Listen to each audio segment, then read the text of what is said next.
Hello and welcome to Temple of Akasha, the home of embodied spirituality with me, Natasha.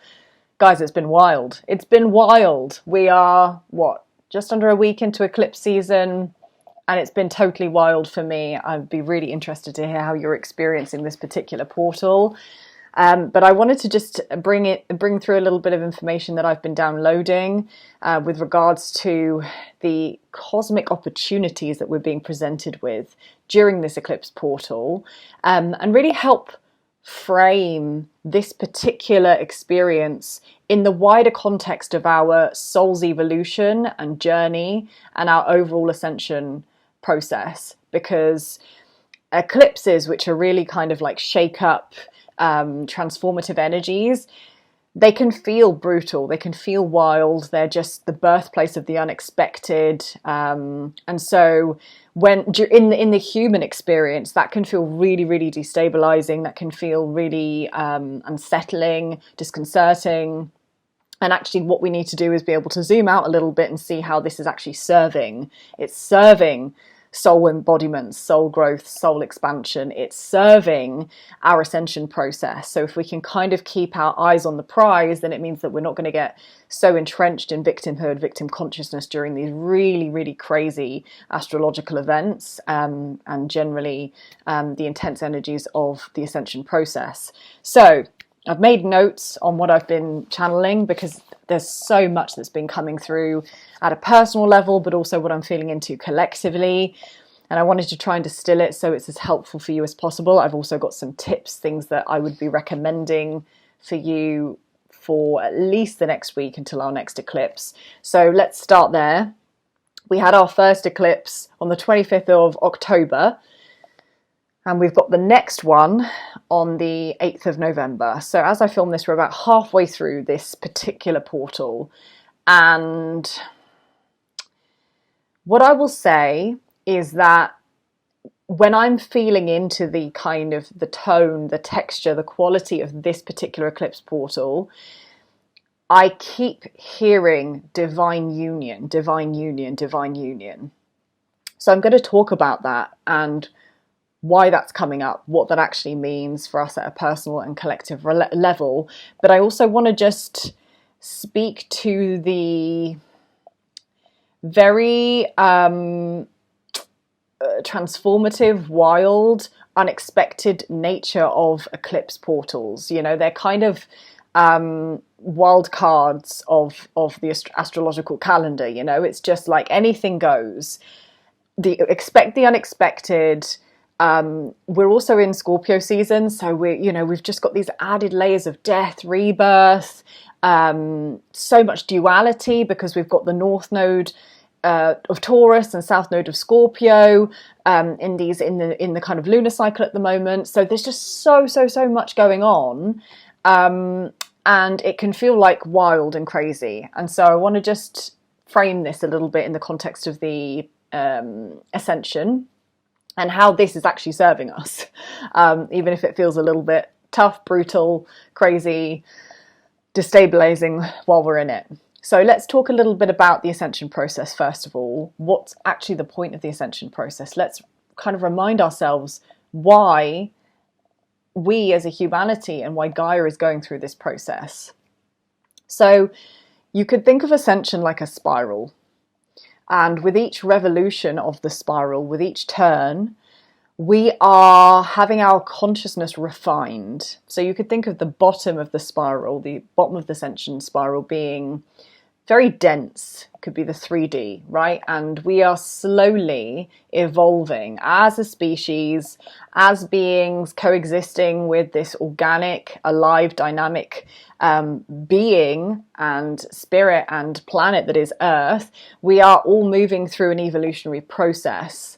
And that process is taking us from the density of third dimensional living and living completely identified with just the physical world to a remembrance of the singularity of our true nature, of oneness, of our unconditionally loving nature. And so, as we move through these ascension spirals and revolutions, Our consciousness is being refined, our essence is being distilled, and therefore anything that is not truth, anything that is not our true nature, anything that is not aligned with the true nature of the singularity of unconditional love has to be shed, has to be released, has to be, it's almost like baggage, you know, it's like we're going on a journey, and we're going on a journey where we can't take a suitcase full of shit. We've got to travel light on this journey. In fact, we've actually got to leave everything that is not our true nature behind. So it's like we've got to take the suitcase of karma and fear-based conditioning and egoic identity. We've got to take everything that we've been carrying with us for lifetimes, that has been inherited through our ancestral lineage, and that has also been kind of stored in the collective consciousness. We've got to take it all, and we've got to unpack all of it. And we've got to decide what in our suitcase is essential and actually true to our nature, what is actually true, and an accurate or authentic expression of who we really are. Everything else has to go. So now we kind of have this context, right, that the ascension process is essentially refining our consciousness and taking us back to truth from the duality of the third dimensional plane, of the mind, of contrast, of absolutism and the ego and its many different ways of judging and experiencing. We're journeying back to the truth that we live in a field of loving awareness, and we are an expression of that field of loving awareness, experiencing itself through the form world. And so the reason this is important is because with that context, we can understand why so much duality, and therefore fear, anxiety, terror, uncertainty, scarcity, lack, or at least the perception of it, why all this stuff surfaces, and particularly during periods like the eclipse window. Why are we experiencing all of these things? It's because we must witness the darkness, so to speak. We must witness that which is not our truth in order to return to our truth. It's almost like, you know, it's the yin and yang. We cannot know the light without the dark. We wouldn't know our unconditionally loving nature. We wouldn't know love. We wouldn't be able to experience joy or be able to determine joy if we didn't know the opposite, if we didn't have something to compare it to. And so a lot of what's arising right now is really old, it's ancient, it's archaic fear. The way that I've been receiving it as kind of a visual download is like dirt at the bottom of a body of water being kicked up and churning in the water. And, you know, we've been living as a collective with this dirt being kicked up a little bit, and then we just try and ignore that it's there, right? And we try and just get on with life. What this eclipse portal is doing, it's like all of this ancient dirt, this ancient fear, these ancient kind of karmic, this ancient karmic debris is being kicked up into the collective and individual consciousness so that we can finally witness it with love, not judgment, with love, and allow it to be witnessed. And in doing so, we then transmute it. Our awareness, our loving, non-judgmental awareness transmutes all. Everything can be held in the container of unconditional love. And so that's what we're being called to do at the moment, to expand our ability to witness and actually expand our capacity to feel all that it means to be human and to still love it. So, you know, it can be really difficult to love the things that feel really uncomfortable. And when we don't feel comfortable, when we feel a lot of fear, when we feel a lot of anxiety, it's really easy to have aversion to those things. I don't want to feel them. Again, it's that kind of attachment to pleasure, aversion to pain, which is a very biological, primitive mechanism. We're being asked to move beyond that duality, that kind of almost animal nature, that egoic nature, that egoic way of being, and instead witness all of it, not as wrong and right, not as, you know, bad and good, but actually witness all of it as part of this human experience. So this eclipse portal is really expanding our capacity to feel what it means to be human. it's expanding our container to let life live through us. And so if you are experiencing what I'm speaking of, these fears arising seemingly out of nowhere, anxiety, I know I've been experiencing so much anxiety, as well as the opposite, incredible amounts of love and light, but I've also been experiencing, you know, a lot of darkness and fear and terror. And what I want to say is nothing's going wrong if you're experiencing that. This is just the process that we must move through. And this eclipse portal it's really like a destined corridor. I can't quite articulate how profound this time feels when I feel into the energy of it. It feels so significant, particularly for those who are leaders, New Earth leaders, light workers, light warriors. You know, when we've come to Earth with very specific missions to be of service, to live heart-centered, to anchor those templates on Earth, these particular astrological events and these moments when there's a lot of really kind of like there's like a cosmic influence that's very, very kind of present in our human experience.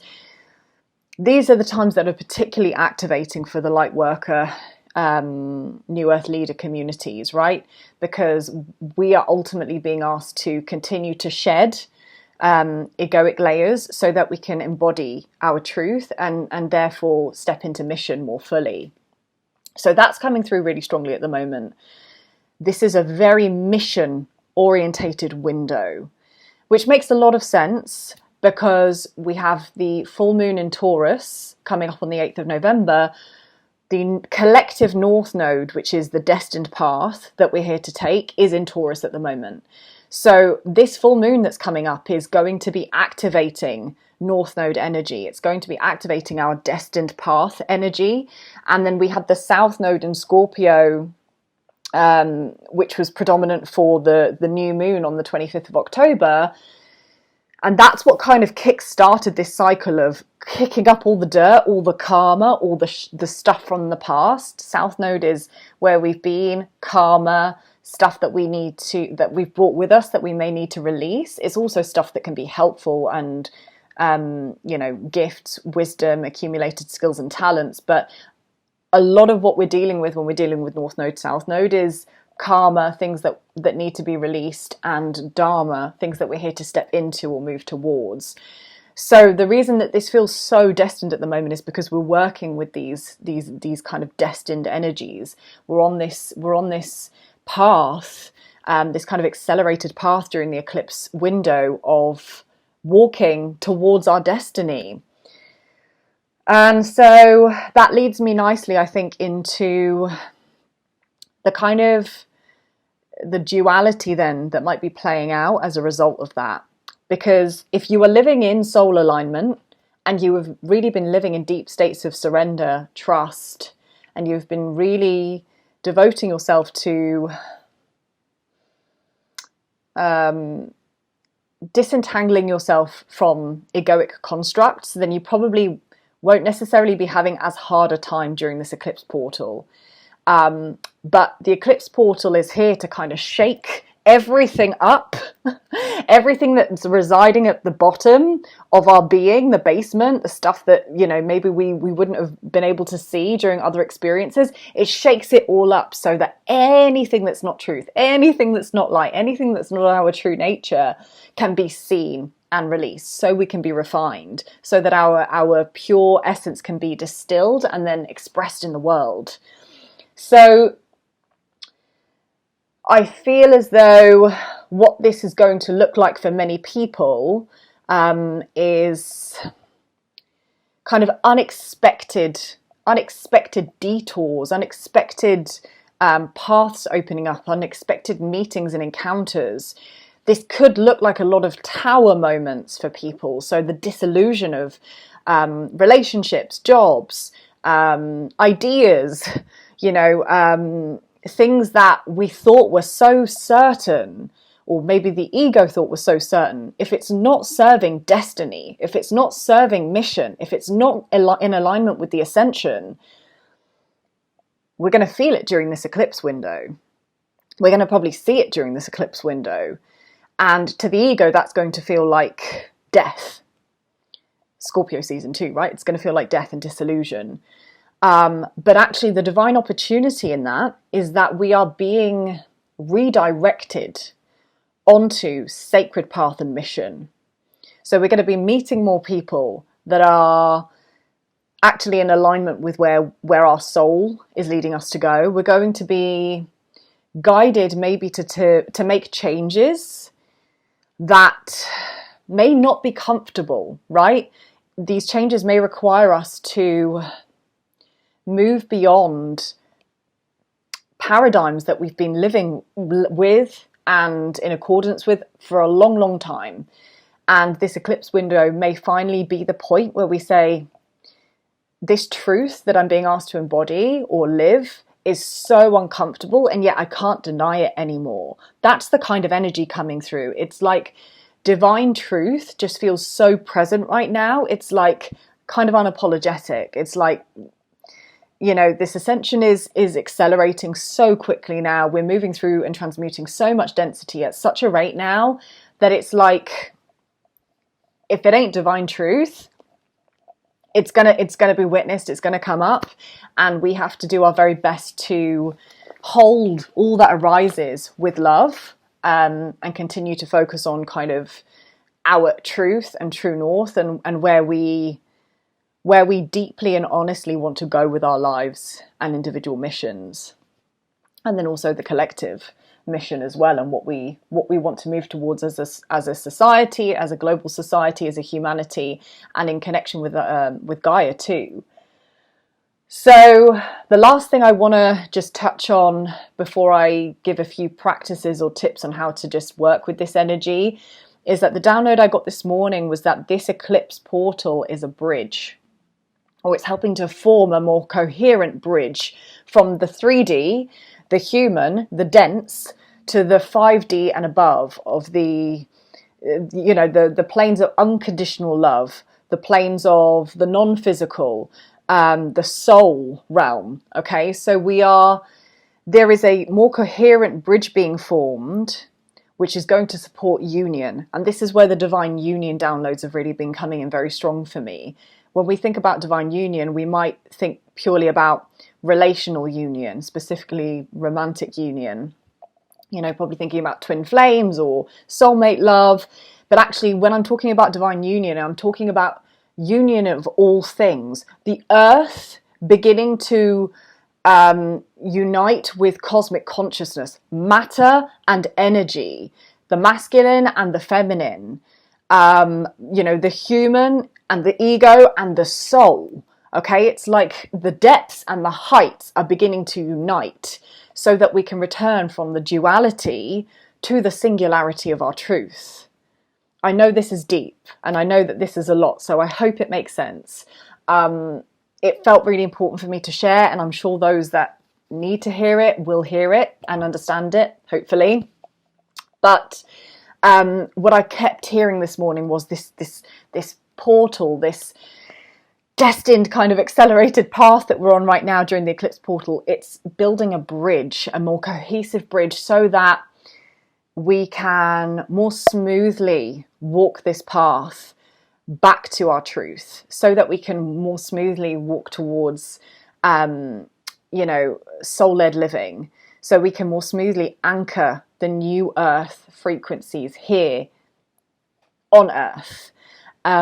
So it feels like a tremendously important time, so potent and important.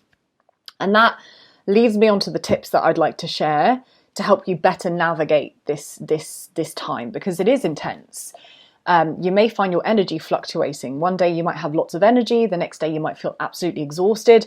There's so much happening in the astral plane too. You may be finding that your dreams are very vivid. We are also doing work as we're sleeping in the astral plane. So the higher aspect of our consciousness is working in the astral to transmute fear, to work through subconscious blocks and content and like anything that's in the subconscious that maybe doesn't feel safe for us to process in conscious awareness or with conscious awareness, it's being transmuted during sleep time too. So I think what is most potent for me to share, the first most potent practice to share really, is as much as possible coming into a place of surrender. And I know, we don't like that word often, you know, it feels, when we hear the word surrender, it can feel passive and it can feel docile. And I want to remind you that surrender is not any of those things. True surrender is liberation.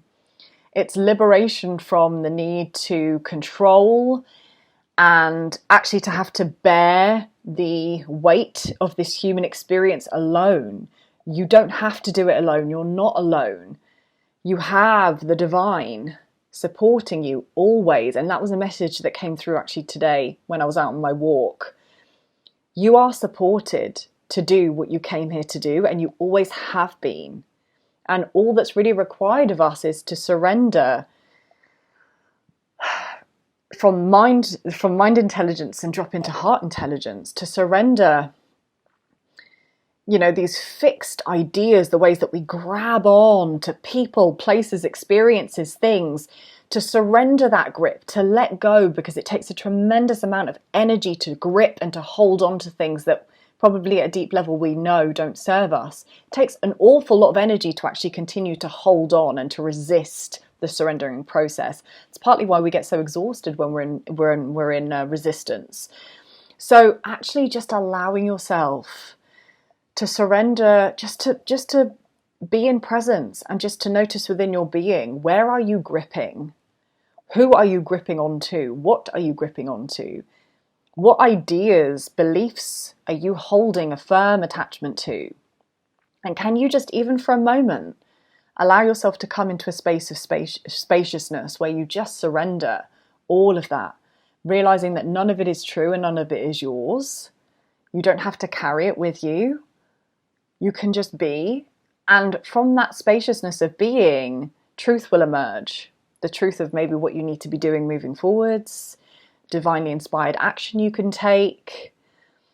It's amazing that, you know, we can live for so long in these states of resistance and really resisting the surrendering process because the ego wants control. But actually, the liberation comes in realizing that we don't have to control anything. It's all taken care of. We simply need to surrender into that knowing. So my first tip for the remainder of this eclipse portal, and really for the rest of your awakening and ascension journey, as much as you can, reorientating yourself back to that place of surrender, back to that place of allowing life to move through you, allowing this human experience to unfold, not in a passive way, not as a bystander of your life, with presence, with awareness anchored in each and every moment, but being really finely attuned to what feels true and right, rather than attaching to ideas and not being in alignment with that truth. And I think that leads me nicely onto the second point, which is to allow feeling.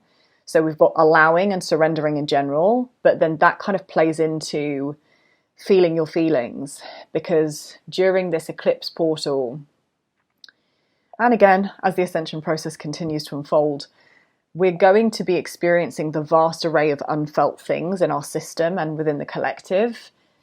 And some of those things are going to be really uncomfortable. So if we can accept that we are here, we're being tasked with experiencing the full spectrum of what it means to be human. And that's kind of a prerequisite to us being here, right? If we feel anger and sadness and grief, none of that is wrong.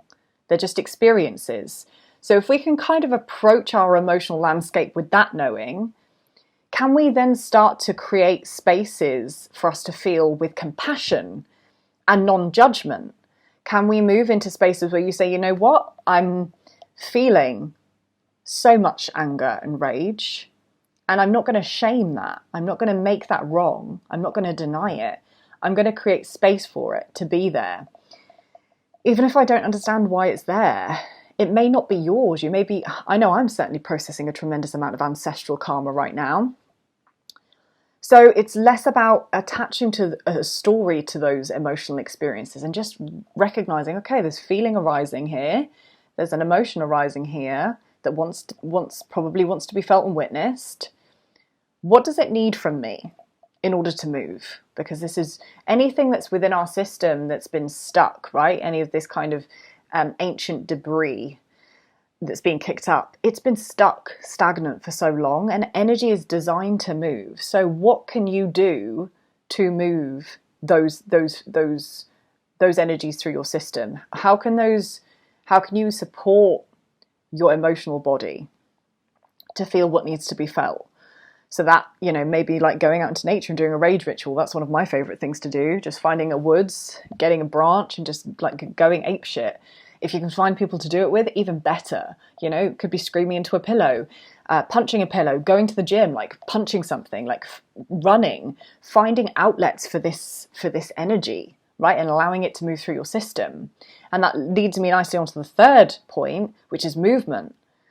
An amazing way to support your process at the moment is to move your physical body, particularly if you are feeling the density of what is coming up right now. If we feel a lot of dense emotions, if we feel a lot of density in our fields or in the collective, it's really easy to become lethargic, disempowered, life, and we just can kind of get in those states of feeling quite depleted.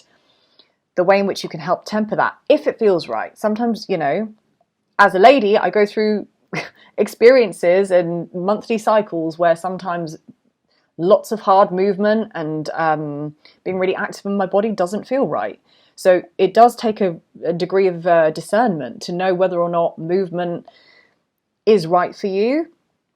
But you can scale the type of movement you do. You don't have to go on a hard run. It could just be you could do Qigong. I've been doing Qigong recently. I trained in Qigong when I was in Vietnam like 7 years ago. I didn't understand it. I was early on in my awakening journey. I didn't understand it. And I've come back to it recently, and it really supports me to anchor in my masculine, in presence, in awareness. So you could do something as simple as Qigong. There's so many fantastic videos on YouTube with Qigong. So you don't have to pay for anything. Find a practice, a movement-based practice that supports you to just begin, or at least support the process of energy moving through your system, right? The physical, the emotional, the mental, the energetic, it's all linked. So when you physically move your body, you're supporting the process of moving the energy in the emotional body too that might be stuck or might have been remaining stagnant for a long time. So finding movement that feels good. I've been doing a lot of dancing, especially with all the Kundalini activations that are happening for me right now. There's a lot that really wants to move around my hips and my pelvis. There's a lot of like really primal energy that's just coming through me right now. So I'm just allowing that, it's like, and one thing I'll say about movement and expression in general is get weird with it. Like sometimes when we're in these, I don't really have the space to kind of demonstrate, but when we're in these places, when we're going into embodiment practices, and we're moving into places where we can feel that an expression wants to come through, we can almost censor ourselves and hold back. Maybe because we feel shame, maybe because that kind of expression doesn't feel safe. I encourage you to just like move closer to your edge, right? So if you are feeling like there's a lot of primal energy in your lower centers that just wants to move, like go to those places, just start to express that in your body and see what it feels like. It's liberating. Movement, free movement, where you just allow yourself to move as you're guided to, with no wrongs or rights. There's no way you need to look. You're not performing for anyone. You're just moving, and you're moving energy. It's such a liberating process. So when it comes to movement, do not limit yourself. If you want to dance, put music on that feels good for you in that moment. And don't worry about what you look like. Again, this isn't a performative exercise. This is to honor your unique expression and whatever that looks like in the moment. Okay? And I've spoken so much, I've forgotten what my last point is. What was the last point I was going to make? Feeling, moving, surrender. The last one, which kind of, ties into all of this really, is radical honesty. Radical honesty so that we can be aligned with truth. And that is going to be something that is really going to support the process of truth being anchored in your experience, like your soul truth being anchored in your experience, if you can get really honest with yourself about aspects of your life that maybe need to change, areas that do need to dissolve, things that need to die in your reality, things that need to fall away, so that you can make space for that which wants to be born, that which wants to emerge in your field that is more aligned. So this is not easy, right? Being radically honest about the stuff that isn't working for us is not an easy process, because often, as I've mentioned, the ego becomes super attached and gripped onto experiences, people, places that probably we should have let go of quite a long time ago. But once, the mind can be like a dog with a bone. Once it's got a fixed idea about something, it just goes and goes and goes and goes and goes, unless we're exercising a lot of awareness and we're being present and attuning to our heart wisdom. So I really invite you to get honest with yourself. What I find comforting when I'm going through these experiences of like, I need to kind of have a check-in, is remembering that I don't have to share that honesty with anyone. I don't have to even necessarily do anything with the revelations that come through when I check in with honesty. It's just actually allowing myself to just feel everything and feel the truth of my reality, and just allow that. And that in itself can be liberating. When we start thinking of like, oh God, I've got to make this change, and then she's going to say that in response to me making the change, and then they're going to do this. It's like we're catastrophizing, and we're already projecting a future and an experience that hasn't happened yet and may never happen. So don't worry about actually implementing the changes. Just allow yourself to acknowledge that change is needed, where it's needed, and then from that, when you create that space to just see with radical honesty what's happening in your reality, how to act on that will emerge in time. But just create the space during this eclipse window to really be present and honest with yourself. Maybe even for the first time in your life. You don't have to let your guard down necessarily or de-armor to anyone else in this current moment, but can you let yourself in? Can you let your soul in? Can you let your heart wisdom into your present moment and hold yourself with love and let yourself be seen by your truth? So this was a long video, I think, 32 minutes. And I don't know how much of it made sense. It was kind of just a stream of my consciousness because so much has been moving through me recently. But I hope this serves, because as I've mentioned a lot in this video, this is a crazy powerful time. And I feel that this feels like another, when I was talking about the revolutions of the spiral of ascension, this feels like we're entering into another kind of upward cycle, which is going to bring about tremendous change. And I feel more light and beauty and love into our experience. But we do have to be brave enough to face the things that are obstacles to that. So I would love to hear how you're experiencing this eclipse portal, and how you're experiencing these energies. I'd also like to say thank you if you've made it this far in the video. Thank you for watching, but also thank you to those that commented on my last 2 videos, especially. I've had lots and lots of support. I have been going through it with my Kundalini energy. It's been a really wild ride over the last couple of weeks for me. A lot of clearing happening. Not wrong, just the process. But it's been difficult. So I'm very, very grateful for everyone's support and for the outpourings of messages and love that I've received. I've really felt it. So thank you, because I feel that I've been really, really held through this process. And I love the vibe here on YouTube. The communities are just beautiful, and it's so lovely to connect with other members of the Soul Tribe. So thank you for being with me. Thank you for being here. If you're not already subscribed and you enjoyed this, please feel free to like, subscribe, share. It really helps with the algorithm.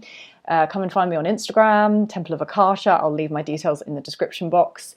And I really look forward to connecting with you again really soon. Take good care of yourselves during this eclipse portal, and I'll see you on the other side.